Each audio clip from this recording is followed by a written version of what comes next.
В прошлом видео мы с вами пришли к выводу, что у вас есть второе сердце. Протестировали его и определили, в какой оно форме. И если вы еще не видели, то посмотрите обязательно, там очень много интересного. Всем привет, я Алла. В феврале мне исполнилось 49 лет. Я обожаю свой возраст. И если вы на моем канале, то вам интересно получить ответы, как день за днем улучшать качество жизни и радоваться этому. Сегодня я поделюсь с вами своим опытом и расскажу о 6 правилах укрепления мышц ног и ягодиц путем выполнения основного упражнения – приседаний. И у вас будет возможность научиться их делать вместе со мной. Напоминаю, перед выполнением упражнений не забывайте разогреть мышцы и суставы. Если вы новичок, используйте опору, например, спинку стула. А для контроля глубины приседа поставьте сзади табуретку или стул подходящей высоты. И медленно садитесь на нее. В итоге у вас должен получиться тот самый присед до параллели с полом. Его рекомендуют ортопеды-травматологи. Выполняем следующие правила. Правило первое. Поставьте стопы правильно. От положения стоп зависит вся дальнейшая работа ваших ног. Начинайте так. Расположите стопы симметрично. На ширине плеч. Носки разверните наружу под углом 30-40 градусов. Советую вам экспериментировать, чтобы добиться удобного положения индивидуально под себя. Правило второе. Следите за коленями. Колени при приседаниях должны смотреть в сторону носков. Они не должны быть параллельны друг другу, а тем более сводиться. И не выходить за носки при движении вниз. Дело в том, что бедренная кость ноги следует положению пальцев ног.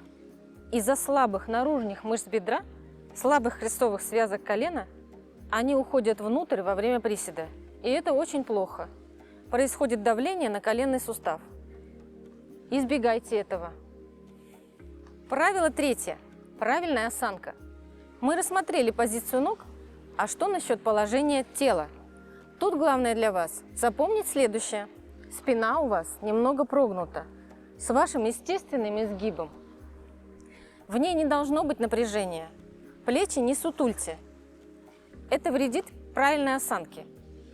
Поэтому, независимо от положения рук, скрестив на груди, выпрямив вперед, поставив на спинку стула, или если они у вас лежат на бедрах, старайтесь расправить плечи, держать грудь немного приподнятой, а макушкой старайтесь тянуться вверх. Выполняйте приседания правильно. Очень хороши приседания держать за резиновый амортизатор, закрепленные сверху за неподвижную опору. Это позволяет исключить из работы разгибатели позвоночника, держать спину прямой и задействовать только мышцы ягодиц и ног. Если же вы совсем не можете выполнять, тогда делайте это в воде. Например, в бассейне у бортика, держась за поручни. Правило четвертое. Давите на пятки.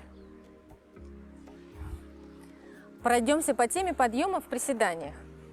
Здесь важно, чтобы основной вес приходился на пятки, а не на пальцы ног.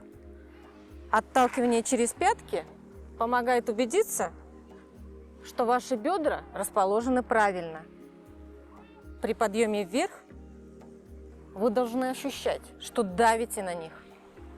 Приседайте до тех пор, пока ваш корпус не начнет наклоняться вперед. В этот момент остановите движение.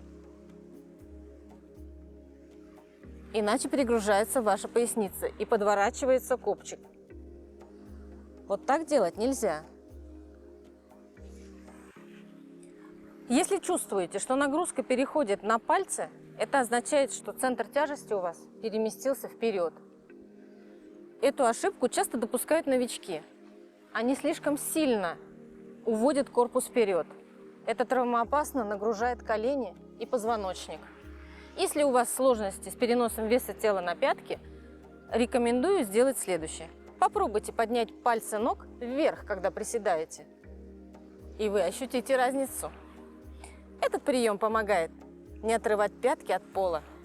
А если вы и очень высокий, лучше ограничьте глубину приседа. Как только почувствовали, что тело начало валиться вперед, именно с этого положения начните подъем наверх. В верхней точке не разгибайте колени полностью, не блокируйте их, контролируйте ваши движения. Делайте все в комфортном для вас темпе. Опускайтесь вниз, например, на 2 счета и вверх на 2 счета. Правило 5. Следите за дыханием. Его основы – выдох на подъеме и вдох при опускании. Если вам нужно сделать дополнительный вдох в верхней позиции или нижней, сделайте его. Не задерживайте дыхание. Закружилась голова, и нужно сделать вам дополнительный вдох, набрать больше воздуха, вдохните его. Выработайте подходящую схему дыхания индивидуально под себя. Правило 6. Держите корпус. Живот излишне не напрягайте, но держите его подтянутым и твердым, когда приседаете. Приседания увеличивают внутрибрюшное давление, делая стенки желудка тугими. Так работает наш защитный пояс вокруг талии.